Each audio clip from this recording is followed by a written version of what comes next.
निकाय चुनाव में जीत के लक्ष्य के साथ ट्रिपल इंजन की सरकार बनाने को भाजपा ने बनाई धुआंधार प्रचार की रणनीति। मतदाताओं तक पहुंचने के लिए घर घर दस्तक देंगी भाजपाई टीमें। जल्दी राज्य के सभी शहरों में चुनावी सभाएं भी शुरू करने जा रही है सत्तारूढ़ पार्टी। भाजपा के चुनाव प्रचार को खुद मुख्यमंत्री योगी देंगे धार। सीएम योगी सभी नगर निगम के साथ बड़ी नगर पालिका परिषदों में करेंगे जनसभाएं। मेयर मुकाबलों में भाजपा का रंग जमाने को पार्टी महानगरों में मुख्यमंत्री का रोड शो भी कर रही प्रस्तावित।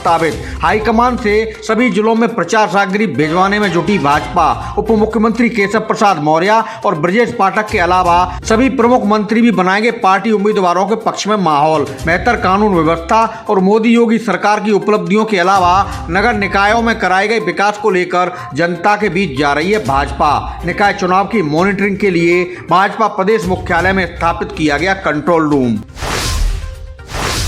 बरेली में सपा जिलाध्यक्ष शिवचरण कश्यप एक बार फिर विवादों में फंसे। 2 दिन पहले ही फिर से बरेली सपा के अध्यक्ष बनाए गए शिवचरण कश्यप पर अपने कार ड्राइवर को लाठियों से पीटने का लगा आरोप। पीड़ित ड्राइवर दिनेश ने सपा जिलाध्यक्ष शिवचरण कश्यप के अलावा मीरगंज विधानसभा के सपा अध्यक्ष सुरेश गंगवार सहित 4 लोगों के खिलाफ कैंट थाने में दर्ज कराई रिपोर्ट। ड्राइवर के मुताबिक आधी रात को उसे सेंट मारिया स्कूल के पास लाठी डंडों से पीटकर कर दिया गया घायल। कैंट पुलिस ने सपा जिलाध्यक्ष शिवचरण सहित सभी आरोपियों के खिलाफ रिपोर्ट दर्ज कर शुरू की कार्रवाई। जिलाध्यक्ष बता रहे आरोपों को बेबुनियाद। नगर निकाय चुनाव की नामांकन प्रक्रिया के साथ मतदान और मतगणना की तैयारियों में जुटा बरेली प्रशासन। पोलिंग पार्टियों की रवानगी और मतगणना के लिए बनाए गए केंद्र। बरेली में मेयर और पार्षद चुनाव के वोटों की गिनती के लिए राज्य भंडारण निगम का हॉल बनाया गया है केंद्र। बरेली कॉलेज में होगी ठिरिया, रेठौरा और धोरा टांडा के वोटों की गिनती। फरीदपुर और फतेहगंज पूर्वी चुनाव के लिए रहेगा CAS कॉलेज फरीदपुर मतगणना केंद्र। इसके अलावा बहेड़ी, देवरनिया, शेरगढ़ और फरीदपुर नगर पंचायत के साथ रिछा के वोटों की गिनती बहेड़ी कृषि उत्पादन मंडी समिति में होगी। ऐसे ही मीरगंज शाही और फतेहगंज पश्चिमी के लिए मतगणना केंद्र रहेगा RP inter college Mirganj. Nawabganj Sainthal के वोटों की गिनती का काम नवाबगंज मंडी में कराएगा प्रशासन। आमला, सिरौली और विशारतगंज के वोटों की गिनती के लिए आमला के डॉक्टर राम मनोहर लोहिया केंद्र को बनाया गया है मतगणना केंद्र। बरेली जिले में 11 मई को होना है मतदान और वोटों की गिनती के लिए 13 मई निर्धारित। बरेली में नगर निकाय चुनाव के लिए नामांकन में दिखाई देने लगी तेजी। सपा के घोषित मेयर उम्मीदवार संजीव सक्सेना ने शुक्रवार को अकेले जाकर भरा पर्चा।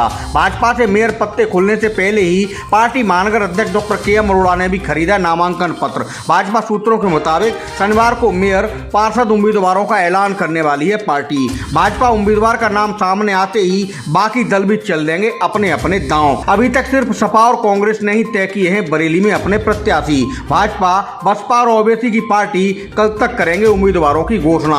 24 अप्रैल तक होने नगर निकाय चुनाव के लिए नामांकन। अंतिम 2 दिनों में सबसे ज्यादा पर्चा जमा होने की संभावना।